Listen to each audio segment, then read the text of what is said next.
dramatic fire at a ski resort hotel in northwestern Turkey claimed the lives of at least 79 people on Tuesday, leaving the country in mourning. The blaze broke out early in the morning at the 12-story hotel in the Kartalkaya resort, Bolu province. During the peak of the hotel holiday season when the area was crowded with visitors from Istanbul and Ankara. The fire started at 3:27 am with emergency crews arriving nearly an hour later. Many guests, including children, were trapped on the upper floors, forcing some to jump from windows to escape the flames. Eyewitnesses described scenes of panic, with screams filling the air and fire detection systems failing to activate. Some guests tried to use tight bedsheets to climb down. Two people reportedly died from falls while attempting to escape.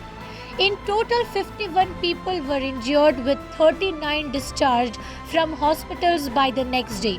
Tragically, 14 members of the same family were among the deceased, and several children, including school students, lost their lives.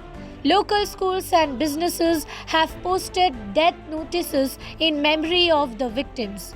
Authorities launched an investigation into the fire, detaining 11 individuals, including the hotel owner, manager, and municipal officials responsible for the fire safety. Justice Minister Yilmaz Tunç confirmed these arrests and vowed accountability.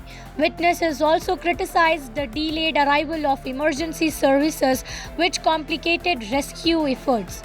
The hotel's location on a cliff made firefighting even more challenging. Turkish President Recep Tayyip Erdogan attended a funeral service in Bolu on Wednesday, declaring a national day of mourning.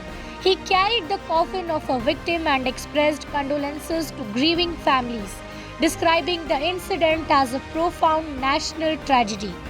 This devastating event has left Turkey in shock as families and communities across the country grieve the loss of loved ones.